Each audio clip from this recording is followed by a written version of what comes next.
প্রধান উপদেষ্টা মহোদয়ের সভা হয়েছে। সভা হওয়ার আগের আর পরের অবস্থা দেখেন, এই দেশের মধ্যে অনেক ধরনের বিশৃঙ্খলা কমে গেছে, শান্তি শৃঙ্খলা মানুষের মধ্যে আশা জেগেছে যে একটা নির্বাচন হওয়ার সম্ভাবনা আছে। শহীদদেরকে যদি আপনারা ওই আওয়ামী লীগের মতো দলীয়করণ করেন, শহীদদেরকে অবমূল্যায়ন করা হবে। তারেক রহমানের সাথে ডক্টর মোহাম্মদ ইউনূস কথা বলবেন কি বলবেন না, আপনারা বিব্রত, জাতি বিব্রত। আরে ভাই, জাতির হোলসেলারে কি আপনারা নিয়েছেন? হ্যাঁ, জাতিকে 18 কোটি মানুষের দায়িত্ব কে নিয়েছে? আর কোনো নির্বাচন হয়েছে? নির্বাচিত 300 প্রতিনিধি আছে যে দে আর দি রিপ্রেজেন্টেটিভ অব দি জাতি। আপনারা কথা বলেন, আপনারা বলেন আপনাদের দল বিব্রত হয়েছে, সেটা বলতে পারেন, কিন্তু মনে রাখবেন সব সময় জাতিকে নিয়ে টান দিবেন না। জাতিকে নিয়ে টান দিতে হলে তাহলে কিন্তু হিসাব কিতাব ভিন্ন হতে পারে। কারণ বাংলাদেশের বৃহত্তম গণতান্ত্রিক রাজনৈতিক দলের নাম বাংলাদেশ জাতীয়তাবাদী দল। এই দলের চেয়ারম্যানের সাথে প্রধান উপদেষ্টা মহোদয়ের সভা হয়েছে। সভা হওয়ার আগের আর পরের অবস্থা দেখেন, এই দেশের মধ্যে অনেক ধরনের বিশৃঙ্খলা কমে গেছে, শান্তি শৃঙ্খলা মানুষের মধ্যে আশা জেগেছে যে একটা নির্বাচন হওয়ার সম্ভাবনা আছে, যেটি অনেকভাবে প্রলম্বিত করতে চায়।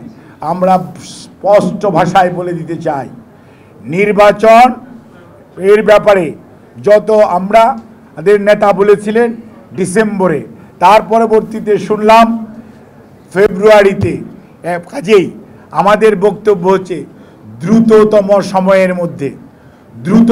সময়ের মধ্যে জনগণের অধিকার জনগণকে ফেরত দেওয়ার মধ্যেই আগামীর বাংলাদেশ গড়ার শক্তি নিহিত আছে। কোনো অবস্থাতেই এটিকে যদি প্রলম্বিত করার চেষ্টা করা হয় আর বিএনপিকে নিয়ে বারে বারে কথা বলার চেষ্টা করা হয়, আজকে অনেকে অনেক কথা বলেন, ভাই আমরা পিছনের দিকে তাকাতে চাই না। আমরা জিয়াউর রহমানের দল, আমরা খালেদা জিয়ার দল, আমাদের নেতা তারেক রহমান, আমরা ভবিষ্যৎ নিয়ে চিন্তা করতে চাই। আসেন কথা বলেন, আগামী দিনে আপনার ম্যান্ডেট কি? আমাদের ম্যান্ডেট 31 দফা। আপনার ম্যান্ডেট কি? ওগুলো নিয়ে আলোচনা করেন, জনগণের সামনে যান। জনগণ যাকে ভালো তাকে গ্রহণ করবে, যাকে ভালো মনে করবে না তাকে আস্ত করে নিক্ষিপ্ত করবে। জনগণের শক্তিতে বিশ্বাস কেন করেন না? কেন নিজেরা মনে করেন আপনারা কয়েকজন লোক যা বলবেন সেটি বাস্তবায়ন হতে হবে? জনগণকে তার ক্ষমতা প্রয়োগ করার সুযোগ দেন। 31 দফা বিএনপি দিয়েছে, আপনারা আপনাদের দফা দেন। জনগণের পাশে যান, জনগণের কাছে যান। জনগণ যাকে গ্রহণ করবে, যাকে দায়িত্ব দিবে, ইনশাল্লাহ আগামীর বাংলাদেশ তারাই নেতৃত্ব দিবে, তারাই গড়ে তুলবে। এই জনগণের 31 দফা বাস্তবায়নের দায়িত্ব জনগণ যাদেরকে দিবে তাদেরকেই পালন করতে হবে।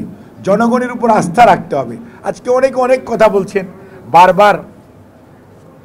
বারবার আপনারা এটা বলেন সেটা বলেন, কিন্তু আমার খুব জানতে ইচ্ছা হয় আপনাদেরকে সবাই মিলে 5ই আগস্টের পরে দায়িত্বে বসানো হলো অন্তর্বর্তীকালীন সরকার হিসাবে একটি সুষ্ঠু জাতীয় নির্বাচন আয়োজন করবেন এবং যে সমস্ত প্রতিষ্ঠানগুলো নির্বাচনের জন্য অত্যন্ত প্রয়োজনীয় এবং বিচারালয়, প্রশাসন, নির্বাচন কমিশন এগুলোর প্রয়োজনীয় সংস্কার শেষ করে দ্রুত জনগণের ক্ষমতা, জনগণের মালিকানা জনগণকে ফেরত দিবেন।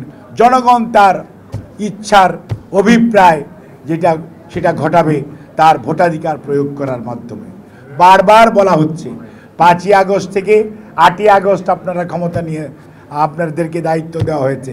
দায়িত্ব দেওয়ার পর থেকে আজকে আপনাদের 21শে জুন, প্রায় 10 মাস হতে চলল।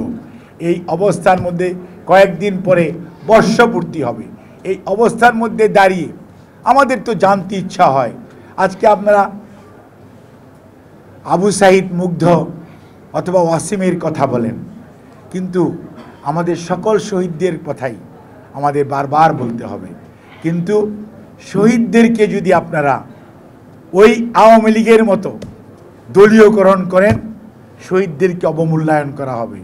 এই শহীদ জাতির জন্য, গণতন্ত্রের জন্য শহীদ। কিন্তু মনে রাখতে হবে, ইলিয়াস আলীকে যদি ভুলে যান, এই ওয়ার্ডের কমিশনার চৌধুরী আলম কোথায় সেটিকে যদি ভুলে যান, 17 বছরের কন্টিনিউয়াস ইতিহাস যদি ভুলে যান, তাহলে কোনো অবস্থাতেই আপনারা জুলাই আগস্টে পৌঁছতে পারবেন না।